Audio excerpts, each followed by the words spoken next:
Hello guys, in this video I'm going to show you how to create a new work page inside of a table in the Google Sheets app. But before that, don't forget to subscribe and leave a comment down below, because at 10,000 subscribers I'm going to show you my whole YouTube revenue statistics and growth strategy. So without further ado, let's just jump right into it.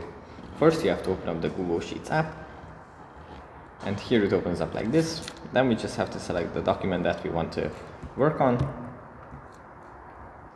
like this, and then in the bottom row we find the plus icon in the bottom right corner, and if we tap on this, then we can add a new worksheet inside of the same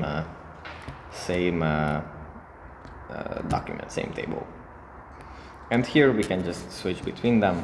We can even have multiple ones, and here we can view them in a list. So yeah, that's pretty much it for this video. Hope it was helpful for you guys, and I'll see you in the next one. Bye.